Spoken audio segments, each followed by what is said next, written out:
Nobody ever proclaimed farming to be easy, but maybe the most labor-intensive and sometimes tough, the dairy industry. We're here to meet the Fellwock family to learn their joys and discomforts of being dairy farmers.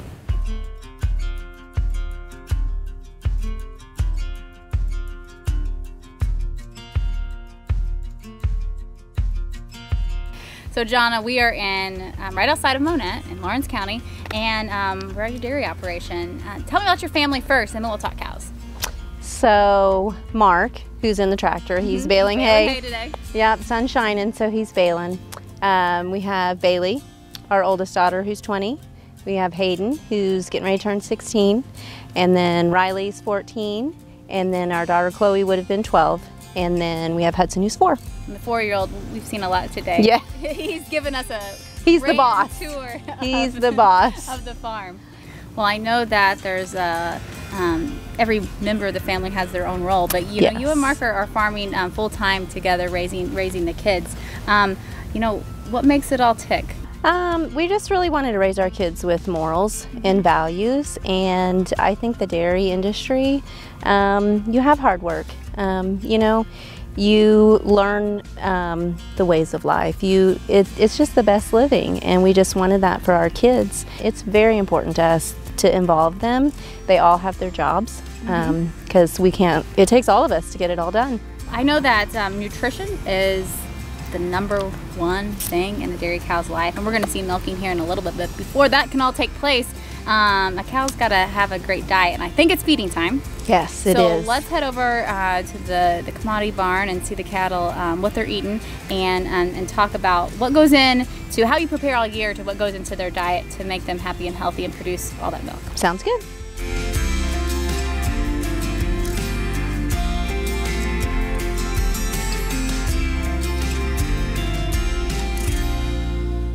So we're getting ready to milk, but Mark has been in the hayfield all day every day this time of year, I'm guessing? When the sun's shining. When the sun is shining. So what is he baling today?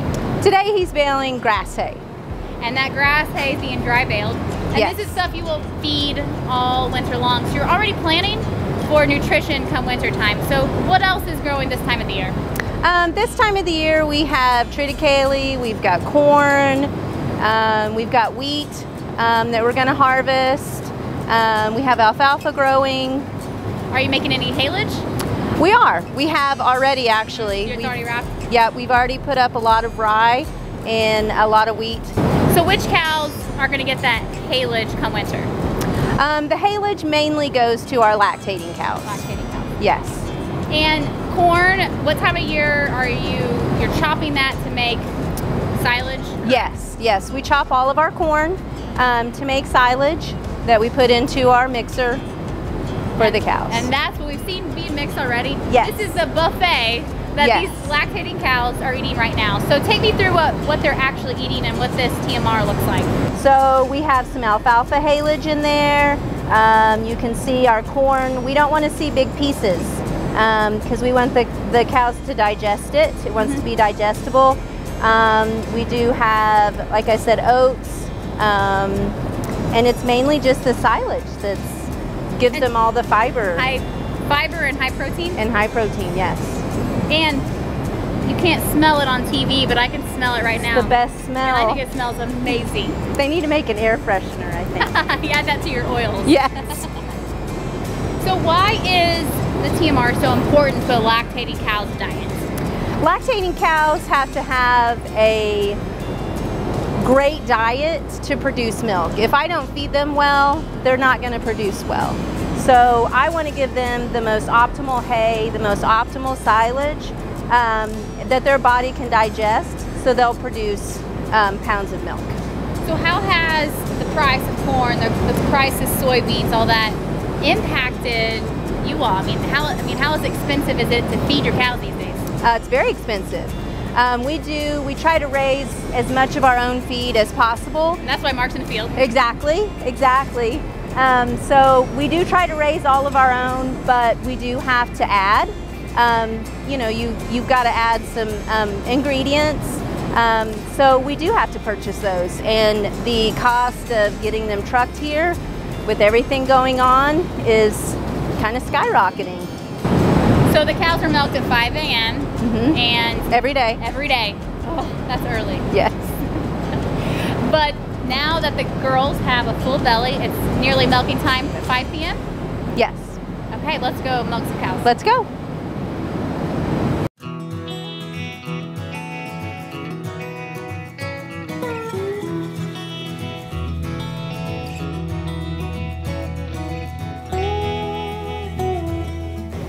So I can tell the girls will be coming in a minute.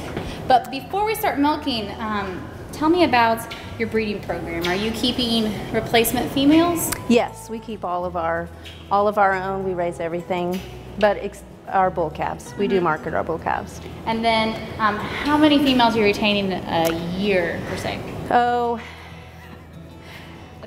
yeah, we retain all, just because I want to be able to cull and keeps the best, healthy. Keeps our herd healthy. So, and I understand that I'm guessing that you're AIing all your cows? Yes, we AI. We do have cleanup bulls, but we do AI. My daughter Bailey, my oldest daughter, she went to school and she AIs everything for us. That's so handy. It's very handy.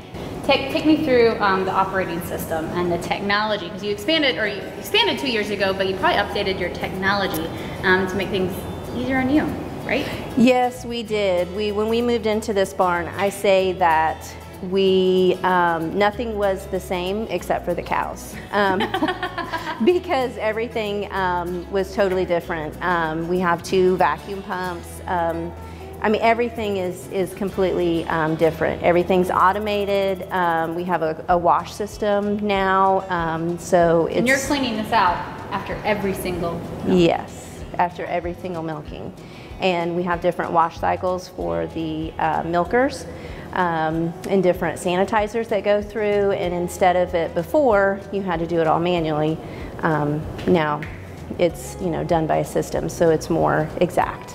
So the milk goes through these tubes, milk comes out of the cows, goes through the tubes, and it's going in a bulk tank. How many times is your co-op picking up milk?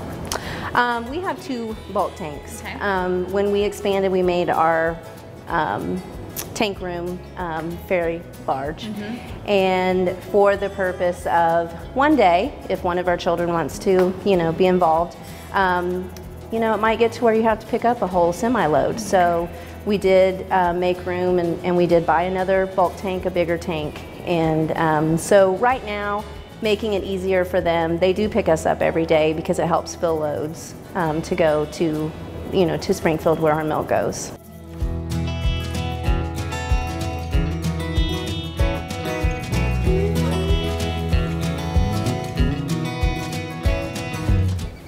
So the cows are milked. It's at the end of the day. Y'all work hard. Pretty hard. And the agricultural industry has been hit pretty hard the season, but the dairy industry has too. How has it impacted you, your friends, your neighbors, statewide, nationally? This spring has been hard. I mean, you have the weather, but everything going on, milk prices have dropped. They have. Globally, nationally, milk prices are down. And it's all over, all of our friends. I mean, we're all suffering, but dairy's used to this.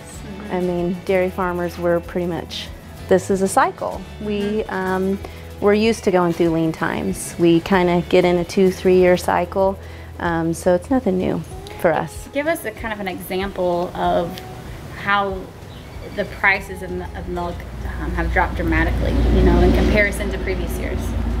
Well, my last milk check, I can tell you, when my in-laws were milking over 30 years ago, we're getting the same price. And input is, to survive. It is. Inputs are so much higher. It is. That is why we wouldn't do it if we didn't love it.